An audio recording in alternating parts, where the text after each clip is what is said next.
I want to begin with the Oklahoma Sooners. Yes, Man, sir. and the Oklahoma Sooners this past week, they played Kansas at Kansas. Let me tell you how bad it is at Kansas, right? If I'm not mistaken, Kansas allowed everyone to come into the game free this Wow. week. Wow. Free. Think about that. That's a hell of a Free. They marketing plan. allowed everybody to come out free. Right. But the Kansas Jayhawks didn't disappoint, man. They haven't been good all year, but the one game they were good in was this one against Oklahoma. And you look at how bad Oklahoma struggled in the first half, man. Their first three possessions were, I think it was punt, interception, and turnover on downs, and they only had three in the first half. So they went down in the first half, 10-0. Now the quarterback for Kansas, Jason Bean, and then the running back Devin Neal. When you talking about running a zone read to perfection, those guys ran the zone read to perfection in that game, and it actually exploited some things with the Oklahoma defense. But then coming out of halftime, well, we've been praising Caleb Williams. Coming out of halftime, Caleb Williams, I thought I had a Superman cape around here some damn well, but I think my kids did move it. Caleb Williams put on his little Superman cape, had Yes, his little muscles. He probably don't have many muscles right now because he's a freshman, but he went to flexing his little muscles. And man, what I mean, I wanted to see him in adverse situations. Not to say that I wanted to see him fail, but I wanted to see how he was going to handle an adverse situation, right?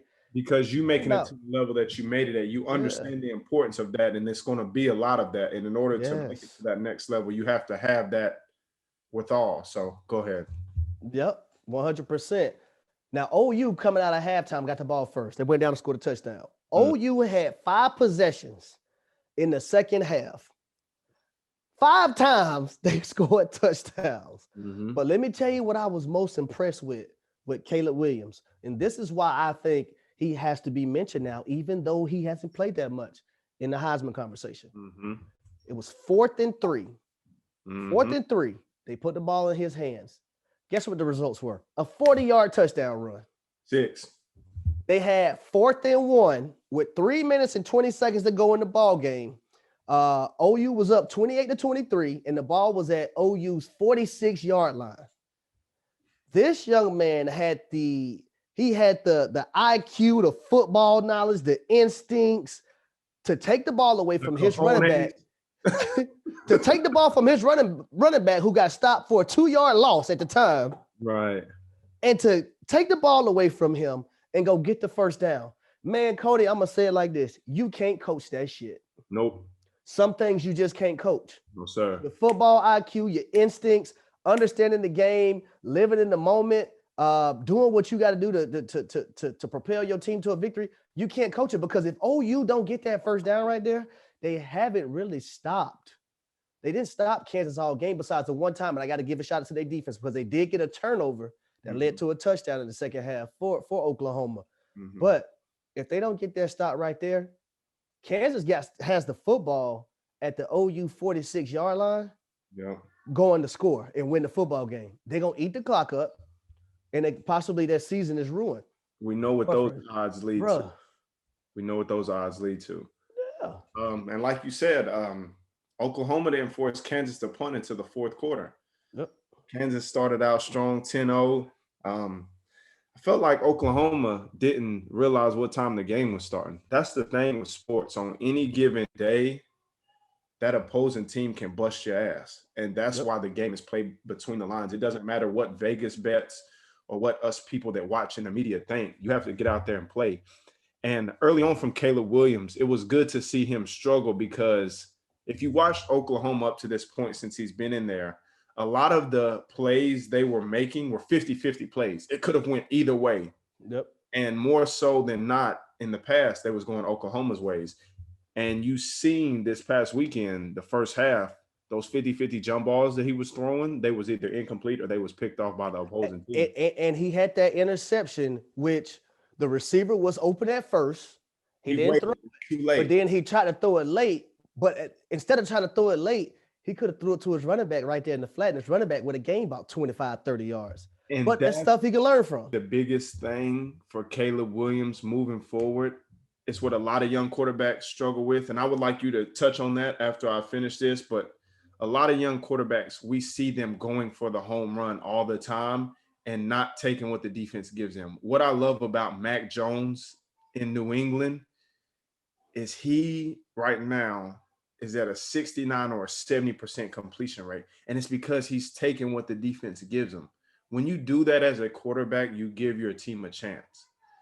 Back to OU, I got to give it up to Caleb Williams because the balls, just being blunt with it, the balls that he showed in that fourth quarter is something that I haven't seen all year from any quarterback.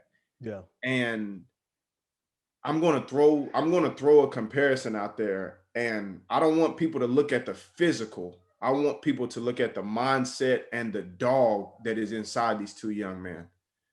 Josh Allen and Caleb Williams are similar to me because that play Caleb Williams made, Josh Allen would do that same thing for the Buffalo Bills. Yeah. If it comes down to nut cutting time and having to get a first down, Josh Allen will jump over a defender. And we just seen it on Monday Night Football where he actually tried to jump over and get that first down because he understood he was trying to do everything for his team to get that win. So you're spot on.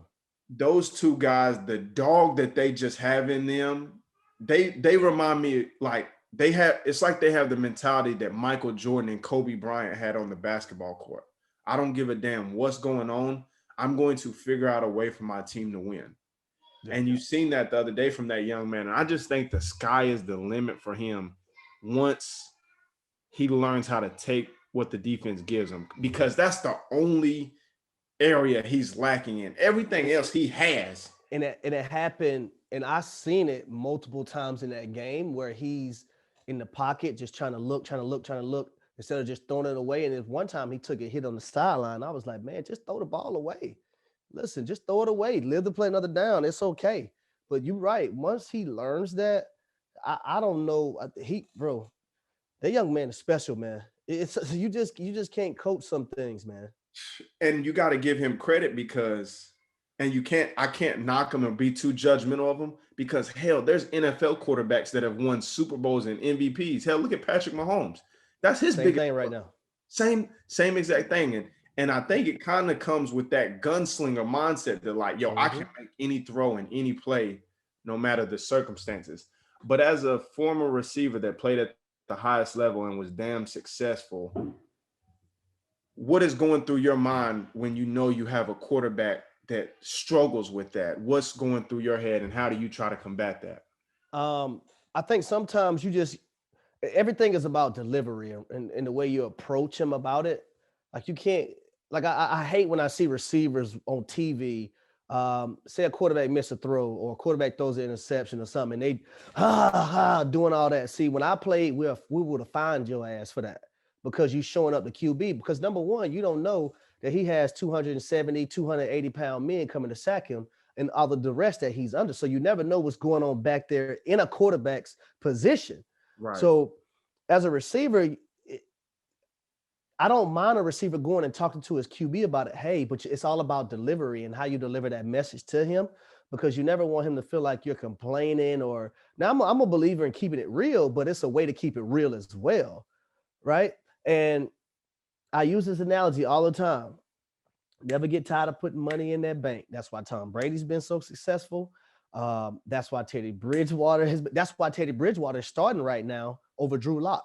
Exactly. Because Teddy Bridgewater is not just going to try to gunsling it down the field. If their back is open in the flat, I'm going to take that back. If my check down is open over the ball, I'm going to take that check down.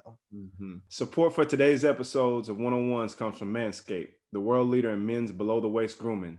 Manscaped has just launched their 4th-generation trimmer, the Lawnmower 4.0. It's a sleek, well-designed, and precision-engineered trimmer. And I got to tell you, I was blown away by the performance.